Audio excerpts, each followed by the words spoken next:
Hi, my name is Matt Cushman. I'm the George F. and Sybil H. Fuller Conservator in charge here at the Worcester Art Museum.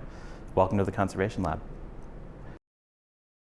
I started working here about a year ago, returning actually, this is my third time being at the Worcester Art Museum. I was here as a graduate intern in conservation, and then later as a postgraduate Mellon Fellow in paintings conservation. So I'm a paintings conservator by training, but now kind of administrating and running the lab here at the Worcester Art Museum.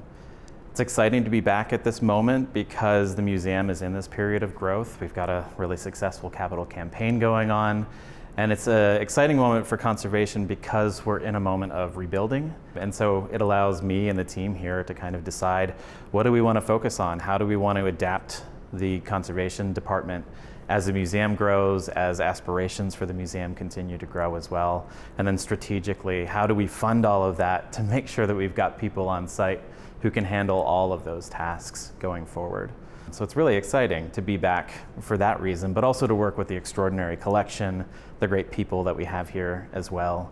Worcester Art Museum is a special place for conservation. We've had a department since the 1930s, mainly starting with paintings conservation, over time adding in three-dimensional objects conservation, works of art on paper, and now with the integration of the Higgins Armory collection, we have an arms and armor conservator as well. And so our department's involved in the documentation, the examination of works of art on the collection, but we're also involved in these integrated activities that bring different departments together. Things like acquiring objects that our curators identify.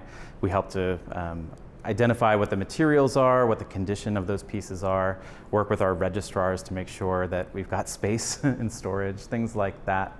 Also preparing exhibitions, right? Obviously, conservation, one of the skill sets that kind of defines our field is that we have strong hand skills typically, and we know an awful lot about materials, what works with other materials, what doesn't, and how to successfully maybe reintegrate losses, structurally repair objects, and get them ready for the public to enjoy them on view. So I'm a paintings conservator, and what that means for me is that I spend an awful lot of time examining paintings.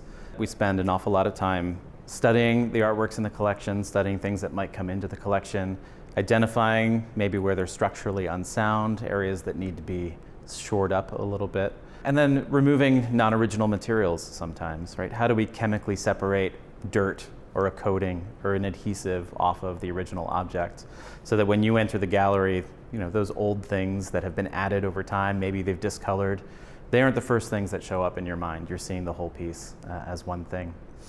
And then when there are losses in an object, how do we reintegrate those losses? How do we fill them with the right materials? How do we add, let's say, in painting or retouching to the surface of an object so that, again, the object reads as a whole? And then we also perform a lot of research on objects, trying to understand the materials that went into making them, the methods of manufacture, the techniques that the artist or artisan used. It helps us to understand how to interpret these objects, how maybe they have aged and degraded over time, and how to care for them long term. So for example, if we were looking at a painting and there was a large scratch or a large loss, we would very carefully make sure that the edges of that loss were well integrated into the surface, that everything was still sticking together quite nicely. And then we would fill that in to bring the surface up to level, and then apply little tiny dots of in-painting or retouching onto that surface to bring everything together visually. Yeah, it can be tricky sometimes to match what the surface looks like, not only the color, but the surface sheen. So we were trying to match surface gloss, we're trying to match the color, obviously, and that just comes with an awful lot of practice and understanding how different pigments and colorants interact with different binders and with the light that's around us. In conservation right now, we're focused in a couple of areas. One being getting ready for the Arms and Armor Gallery to open in fall of 2025. Another thing that we're trying to do is getting ready for a big move. We're moving out of the lab for about a year while skylights get repaired and replaced, while improved fire suppression gets added. So while we vacated the lab over the next year or so, you'll see a number of treatments that are happening on public view. One such treatment is going to be our work on Joan Mitchell's Blue Tree, which is right next to me here. It's a magnificent part of the collection. Right now it's not on view.